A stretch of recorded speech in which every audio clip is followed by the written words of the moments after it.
So yeah, as I said, or as Kenzie said, Venor was the people that were so nice to allow us to audit their site today. And if anybody's curious about our 10-minute audits, we just we go through your site, we find a handful of actionable items. So it's not a full SEO audit, but it's an opportunity for you to get an insight and get some questions answered about SEO. We make this exclusive to Digital Nova Scotia members. You'll hear us mention DNS, who are sponsors of the meetup, and yeah, if you're a member and you're interested, we'll be posting around some links on our social media shortly after this and throughout the month before the next meetup. Venor, recruitment agency out of Halifax, they're our 10-minute audit today, as we were saying.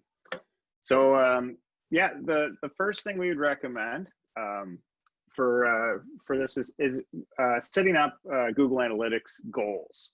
You guys do have the analytics account set up, but having some goals really allows you to measure the success of the site. This is not necessarily just a purely SEO insight. This is just a broad insight. You can understand which channels are driving what type of traffic and what kind of engagement. So yeah, it's great to know how much traffic's coming in, but how are people engaging with the site? What's really turning it into what's converting, for an example. And you know, with some sites, there's not a whole lot on there. It's not like it's an e-commerce site, but there's lots of contact points on here. So we'd highly recommend setting up those contact points as events. And this is fairly straightforward to do with Google Tag Manager.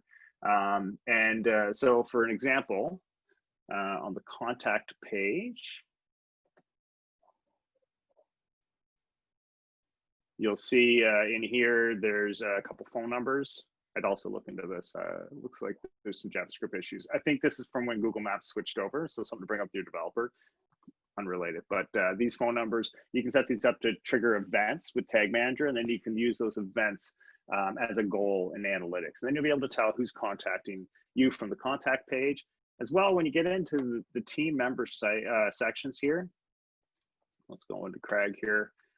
There's another fairly straightforward opportunity. I mean, there's the phone number as well, and then emails. So these wouldn't normally be tracked in analytics like out of the box, but it's pretty straightforward to set up with Tag Manager. And then external links are really straightforward as well to do.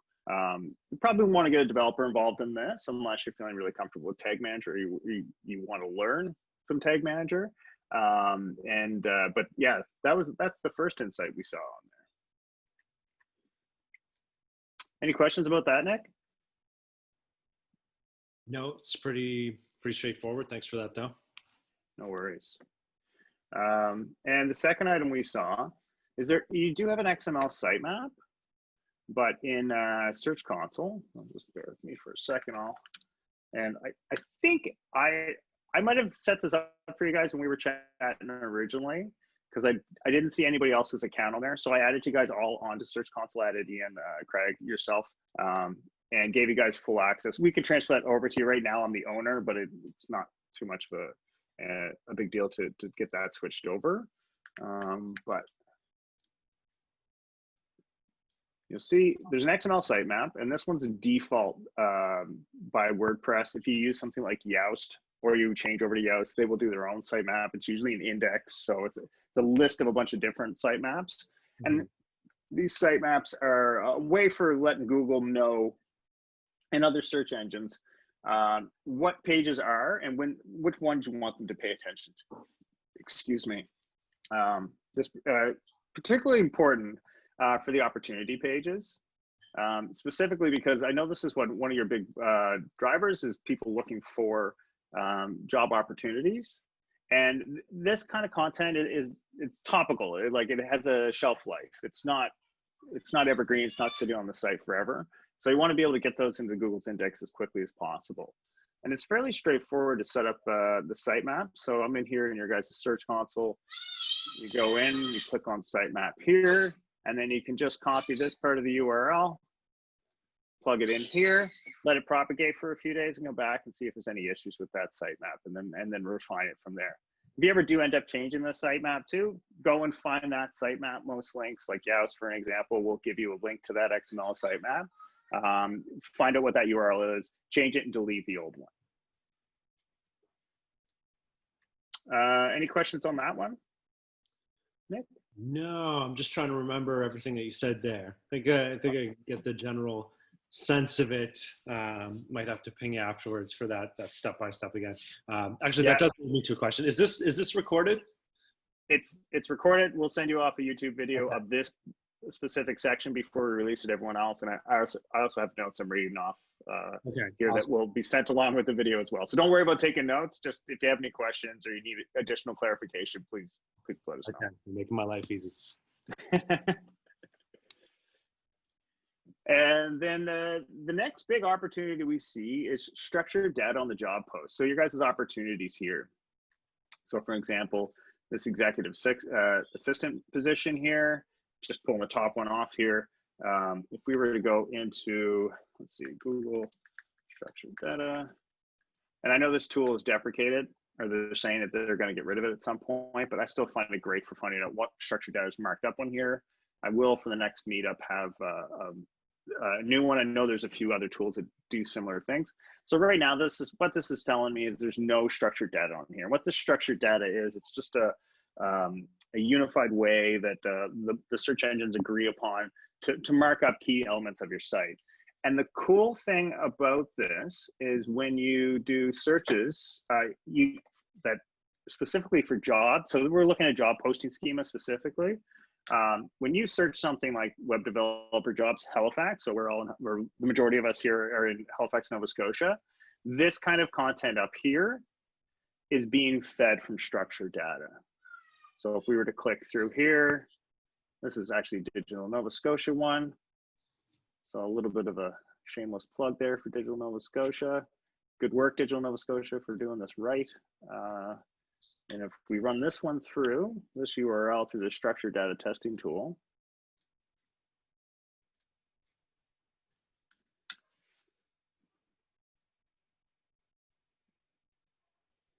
just takes a minute here to load. They've got job posting on here. They've got a few errors in here, but it's still enough data to be able to populate this type of information here at the top of the search results. So you don't have to pay for this position. You just have to mark up your content. It's pretty straightforward when you get a little granular to be able to get that. So for example, if we were looking at an executive assistant position that we were looking at, we just search executive assistant jobs Halifax, you'll see you're getting a handful of jobs in here, but none of them are coming from your site. There's 85 more jobs, and I know there's probably quite a few in there. But we're not seeing anything in the top 10. So it's a really straightforward. You just have to be able to set up the code, which I would recommend getting a developer done to do it. You can do it with plugins. They can get a little bit bloated, but it's a fairly straightforward custom solution because the type of information you guys have fed on this executive assistant position, for an example, location, title, description, all that information is already parsed out. It's fairly straightforward to get a developer to set up something custom for these page types, to pull in this information, mark it up with this structured data, and get them in the search results. So yeah, that was our three side things from the SEO side of things. Nick, do you have any questions about the last piece we went through? No, that last one's really cool though. That's almost like, I mean, yeah, it's almost like a hack for us to just like get up there and get visible at the top of the results pretty quickly, and just give more exposure to our jobs too, quite frankly. But no, that's super cool. So we'd give a developer instruction on that from like an ongoing maintenance perspective. Like, would there be anything else from us required? Like, do we need to have certain fields filled out, or is it like it's already parsed, like you mentioned, and we just basically it'd be invisible from our WordPress console where we enter in the information? Yeah, just I guess how would that work? It would depend how the page is set up. But I would bring that into the conversation when you're getting a developer to develop this. Is we want something, we want it to live forever. We don't want to have to make changes or manually update this information. We want to pull from logical fields. If they might have to add a field, here and there, but stuff like if we're going through this job posting, just using the DNS one for an example, type, that's going to be defined as what the type of structured data is. Title, that's already defined. Employment type, you guys have that one defined. The URL, that's pretty straightforward. Descriptions right there. Location, all this information is pretty much built up. We already yeah. had, yeah. Okay. Yeah. Awesome. So everything there looks like it's already there. You know, you don't have the stuff in red is they consider errors, even though as you saw, they do still show up, even if they're not marked up. Yeah. The yellow stuff is just is warnings. You don't have to put base salary or valid through is kind of nice if you do have an expiry date on it, yeah. But not a be all end all. Yeah. Oh, cool. Very cool. Awesome. All right, I'm going to pass things over to Matt Whalen because as of this month, we've added a new member to the SEO Brunch team. Matt Whalen's an independent marketing, what would you call yourself, Matt? Consultant? Specializing in paid ads? Consultant works. Yeah. And Matt's going to give a quick review on some opportunities he's seeing from the paid side of things. Not technically SEO, but really complementary to SEO. And can really help. They can really work well together. So I'll pass it over to Matt. Great, wonderful. So Mike said I only had 5 minutes, which is very hard for me to condense anything down to that length of time. So I have 2 kind of main points. Obviously, on the paid side of things, there's lots of opportunity out there. I'm not sure to what extent you're doing any paid in terms of on any job platforms or anything like that that exists outside. But other than those things, there's 2 main things that I wanted to kind of touch on, and these will be included in the notes. And the first is something that applies to almost everybody, which is in Google Ads in the search product. It almost always pays to bid on your own brand name. So basically, you want to show up with an ad at the top of search results for both simply Venor, but also any kind of things that might be related to that. Like if people might think it's Venor Group or Venor Recruitment or Venor, or like, words associated with that. And so you might ask like why you'd want to bid on your own brand name when generally you're at the top of the list anyway. And there's a couple of reasons for that that are kind of considered to be, just best practice. First reason is it's incredibly cheap to do so because it's your brand name and you own the website and the name appears on the website.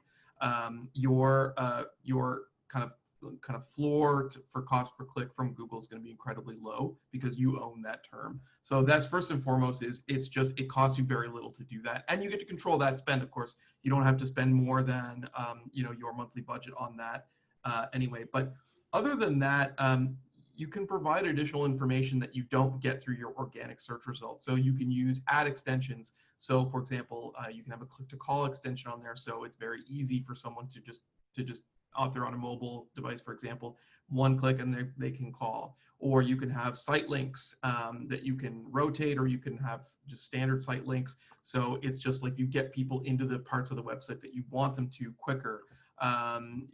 You can write that ad to be to like test messaging, for example. Like, Mike can speak to this on a more technical level. But if you want to make changes to how your homepage shows up in Google search, it can take time to propagate those changes, and you have to change like the descriptions. With ads, you can test different ideas.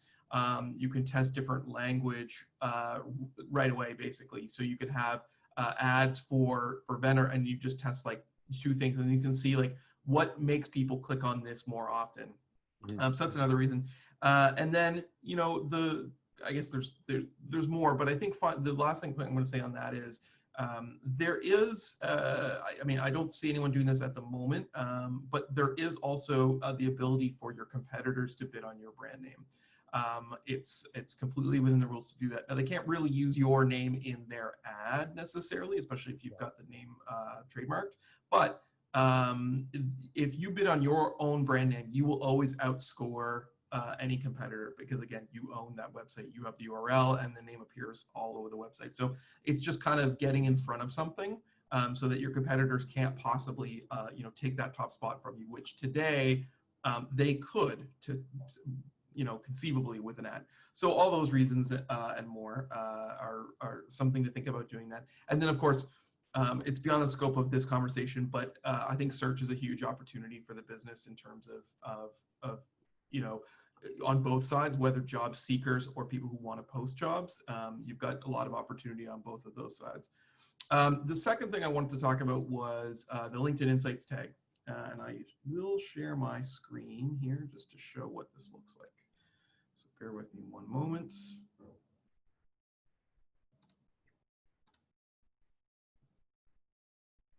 So you should see is LinkedIn Marketing Solutions page. Yes. Great. So the LinkedIn Insights tag is LinkedIn's tracking tag. Pretty much every social platform has this. It's a way to, when you're using LinkedIn ads, for example, you can do things like track conversions. So you could help optimize your campaigns right on the platform via specific actions like what Mike suggested earlier. You could set up a conversion action for the contact button or the phone button or the email button. So you could know which ads, which campaigns are driving those results. So essentially that's what it's for, but it also has one really great feature that I think is very underused, which is website demographics. So with that LinkedIn Insights tag on the website, you can designate different audiences as on your website. So you can say, I want to look at everyone who visits the website, or you can do just specific sections, whether it's the opportunities section or the section that talks about the team, for example. You can kind of create different sections. And the website demographics tool on LinkedIn gives you information that could be potentially very valuable. So what you get in the end is, once this is running and it collects data over time, you can get information about your website visitors, what their job titles are, what companies they're coming from, company size, industry. I mean, there's a whole bunch of categories that you can break that down, and it's all from LinkedIn data, so it's very, very accurate. And so this can be really, really good data on a site-wide basis. Like if you're just looking at all pages, it's maybe not that tactical and useful, but it's still interesting information. But if you're looking at a specific page, it could be a landing page. It could be a page that you set up for a specific purpose. Having these demographics on there is extremely helpful, especially if you've got a purpose-built page that's meant to do something very specific. So if you've got a section of the website, for example, that's all about website developer recruiting, you want to see what the job titles are of folks who are visiting that page. And so it can really help you determine whether you're doing LinkedIn ads, other types of ads, organic search, basically any traffic source. This can examine any traffic source, any visitor to the website, and give you some valuable information on that. And it's free. You don't have to have LinkedIn ads running to be using this. So for me, it's a no-brainer to get that set up. And that is the two main points I wanted to make. Was that 5 minutes, Mike? Yeah, no, that's super helpful. I didn't even know that tracker existed, and LinkedIn is our sweet spot, and even just getting an understanding of are we attracting hiring managers? Are we attracting job seekers? And getting a better understanding of the companies, how that aligns with the verticals that we service. That kind of insight would be huge. Yep. Yeah, awesome. Sweet. Thanks, Matt. Awesome. All right. Any other questions or thoughts about the audit, Nick? I'd like to tackle all of these, but if there was one place to start, which of the suggestions that you put forward would you recommend beginning with? XML sitemap. Okay. Yeah, that's going to bring things to attention. You can get away without it if you're like a bigger site, like 10,000 plus pages, but you're never going to have that many opportunities on the site. So it's got a smaller page number. It's hard to, the content there really doesn't change significantly enough that the bot's crawling it on a regular basis. So the sitemap's a way to do that. Okay. That structured data too would be the next one, but it's going to require a little bit of work, a little bit of coordination with the team, a little bit of testing to make sure. But once it's set up, it'll be good to go. Yeah. Okay. Great. No, that's it on my end. Really appreciate it, guys. Thanks. No problem.